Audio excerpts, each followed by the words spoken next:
Aujourd'hui, nous sommes ici à Val-au-Perche, commune du Theil-sur-Huisne, avec Jean-Pierre Fauvelière, qui est président des Mémoires Theilloises. Mais bon, je vais te laisser parler un petit peu. Et voilà, n'hésite pas à te présenter, puis à présenter l'association, ce que c'est que les Mémoires Theilloises. Alors, les Mémoires Theilloises ont été fondées en 2003 au Theil-sur-Huisne, pour le Theil-sur-Huisne. Moi, j'ai pris la présidence en 2022, après M. Bruno Jousselin. Tu es né à la Ferté-Bernard, mais tu as passé toute ta vie ici au Theil, Oui. hein, puisqu'on se connaît quand on était jeune, hein, d'ailleurs. Voilà, donc c'est sûrement ce qui attire ta curiosité sur tout ce qui se passe au Theil. Voilà, oui. Mes parents étaient aussi du Theil. Enfin, mon père est né à l'Hermitière, donc on a plus ou moins des racines.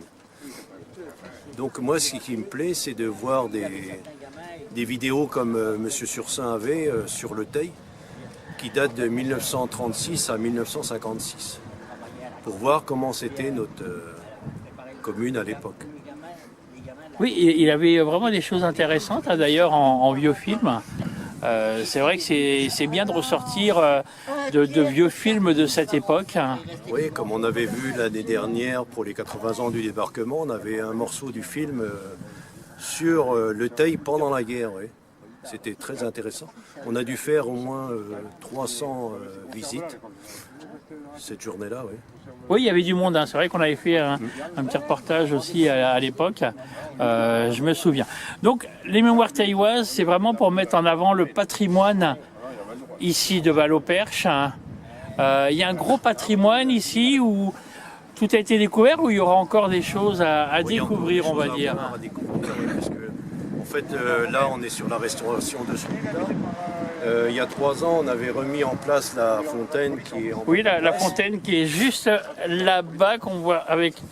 Allez, je vais bouger un petit peu. Juste là-bas, la fontaine, qu'on connaissait quand on était petit. On venait souvent boire de l'eau, là. Oui, oui. Hein, voilà. Ouais. Et elle avait été plus ou moins abîmée pendant les travaux de la place en 2017. Oui.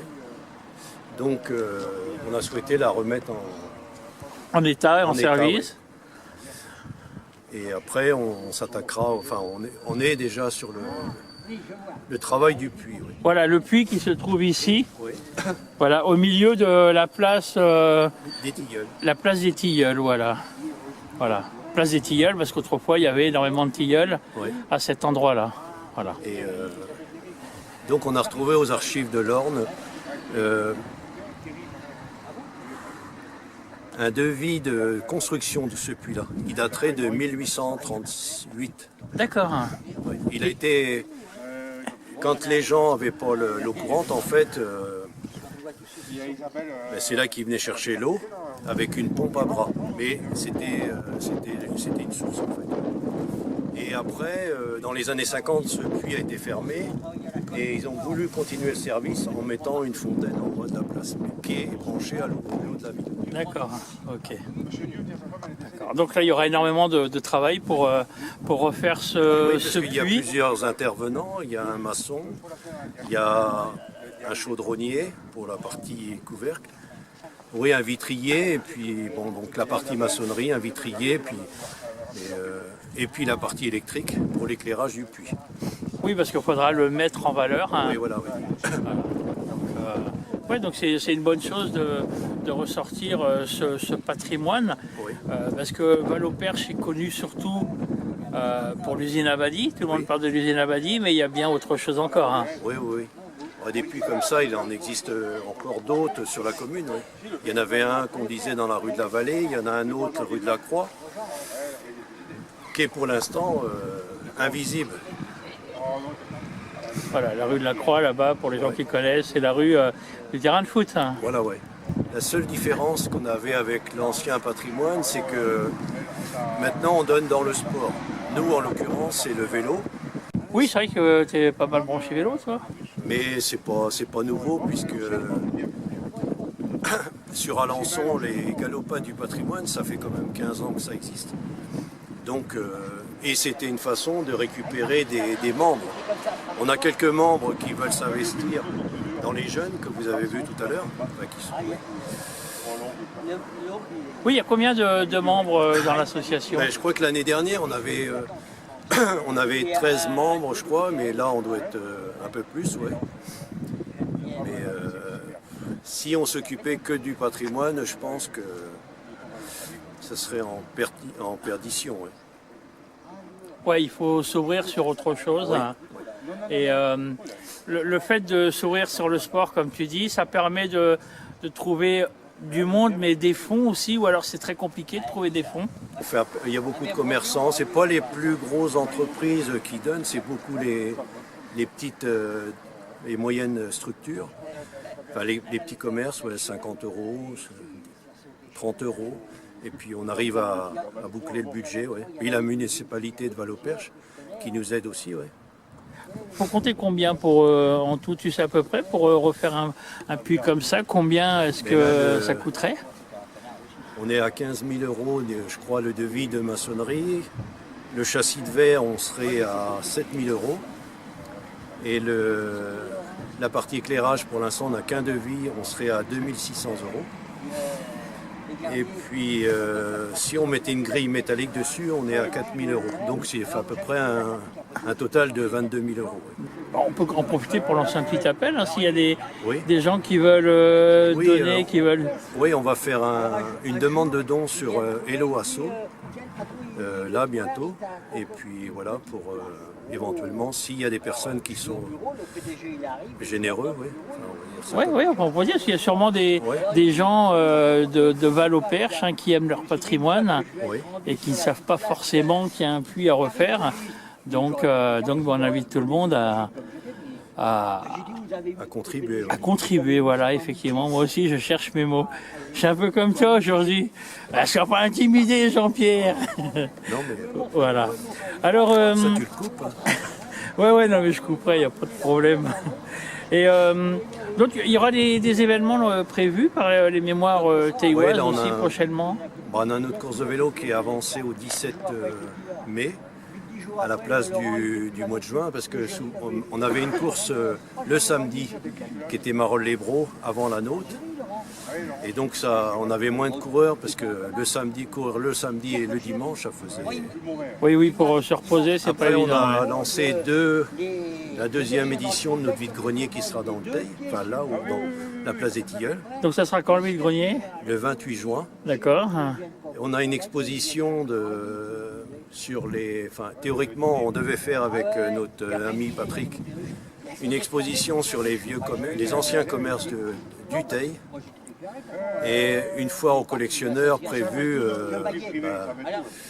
à l'arrière-saison, octobre-novembre par là. D'accord. Ok. Ah oui, parce que Patrick, c'est vrai que j'avais vu Patrick Moffet, qui était aux Mémoires taïwaises, qui est décédé cette semaine d'ailleurs, avait répertorié tous les commerces qu'il y avait au Taï. Et il y en avait un paquet apparemment. Hein. Ouais. Comme ils avaient fait l'exposition sur l'usine Abadi, avec des photos agrandies. Enfin, ouais. Et ça, l'usine Abadi, vous, en tant qu'avec l'association, vous avez proposé des idées de ce qu'il serait possible de faire? Il y avait une réunion pour la réhabiliter. On a été conviés à la première réunion, mais la deuxième, on ne sait pas comment. On n'a pas été conviés. D'accord. Hein. Donc on avait emmené des gens qui connaissaient, dont M. Pijard et puis d'autres. Mais après, on n'a pas été conviés. Après, ça reste privé là-bas. Ouais, voilà. C'est bien dommage, hein, il y a un gros potentiel là-bas. Ouais. Hein, c'est vrai que voilà. Eh bien écoute, quoi d'autre à rajouter? On peut aussi lancer un appel pour les personnes qui veulent vous rejoindre à l'association. Des personnes âgées, des moins âgées. Des plus jeunes qui ont envie de s'investir. Hein. Oui, pour que ce soit la partie sportive pour notre course de vélo ou dans l'année prochaine, on pense relancer la course à pied comme il y avait autrefois en 2009, un 5 et 10 km. Ils peuvent venir nous rejoindre ou pour la partie patrimoine, comme pour le puits, pour le lavoir qui reste à restaurer. Oui, il y a toujours de quoi faire. Et puis, bon, il y a sûrement des jeunes qui ont envie de connaître un petit peu plus du patrimoine. Oui. Voilà. Et pour la foire aux collections, ça sera où? Ça va se dérouler où? Théoriquement, on voudrait mettre les collectionneurs dans la salle des fêtes Et un peu comme une bourse d'échange sur la place du Teil. On peut déjà inviter des clubs automobiles à prendre contact avec les mémoires tailloises, donc à Val-au-Perche. Comment est-ce qu'on peut contacter les mémoires tailloises? Il y a la page Facebook. Oui, il y a une page Facebook qui a été créée par un nouveau membre là, mais on est plus de 400 maintenant, je pense, à suivre les mémoires tailloises, que ce soit des photos d'école, des vidéos, enfin, de tout. Ouais. Oui, il y a pas mal de souvenirs. Souvent, je regarde dessus, je dis « pourvu que je vois pas ma tête quand j'étais petit ». Mais c'est vrai qu'il y a beaucoup de photos d'école. Donc, s'il y a des gens qui veulent se redécouvrir quand ils étaient jeunes, ici à l'école ou au collège, tout ça, qui rejoignent la page des mémoires tailloises. Oui. Voilà. Donc, on peut envoyer un petit message en privé sur les mémoires tailloises s'il y a des gens qui veulent des renseignements. Hein, voilà. Et on invite tout le monde à contacter les mémoires tailloises par Facebook. Et puis sinon, on vous trouve à la limite sur Internet, on trouve vos coordonnées. Oui, oui. Voilà, parce que si on donne le numéro de téléphone, des fois ça donne Oui. envie à des petits plaisantins de piquer le téléphone et tout ça. Donc voilà. D'ailleurs, on peut avoir une petite pensée pour Patrick Moffet, on en parlait tout à l'heure, qui est décédé cette semaine. Oui. Parce que lui, c'était un très très gros collectionneur sur ce qui se passait au Teil. De tout ce qui était sur le Teil. Oui. Voilà, ouais, tout ce qui est coupure de presse sur le Teil, il était intarissable. 50 ans d'archives sur le Teil. Ouais, voilà. Donc quand j'avais mes besoins, pour rechercher une date ou n'importe, je faisais toujours appel à lui. Et puis quand il y avait des étrennes dans les commerces, s'il y avait marqué un petit stylo, marqué le Teil, c'était pour Patrick. Oui, parce qu'il collectionnait les stylos, tout ça, pas mal de choses. Sur le Teil. Tout ce qui était Il sur suffisait le que ce Teil. soit marqué le Teil. Ouais, Voilà, effectivement. Il était intarissable sur le sujet. Ah ouais. Et puis il défendait sa commune. Ouais, voilà, effectivement. Moi, je l'ai connu, j'étais tout petit, Ah oui. tout comme toi. Et l'autre jour, j'ai rencontré sa femme qui me disait, qui m'a appris d'ailleurs, c'est l'année dernière, je crois, quand j'ai fait un sujet, là, qu'elle m'avait gardé tout petit. Ah oui. Donc ça fait au moins 50 ans qu'elle m'avait gardé, donc elle m'a appris ça l'autre jour, voilà. Donc on lui dédiera ce petit sujet sur les mémoires tailloises. Voilà. Jean-Pierre, merci beaucoup. Merci à toi, Jean-Marc. Et puis à bientôt aux mémoires tailloises. Et puis ici à Val-au-Perche, je rappelle que Val-au-Perche, le Teil-sur-Huisne, c'est entre Nogent-le-Rotrou et la Ferté-Bernard. Voilà. Allez, merci, à bientôt.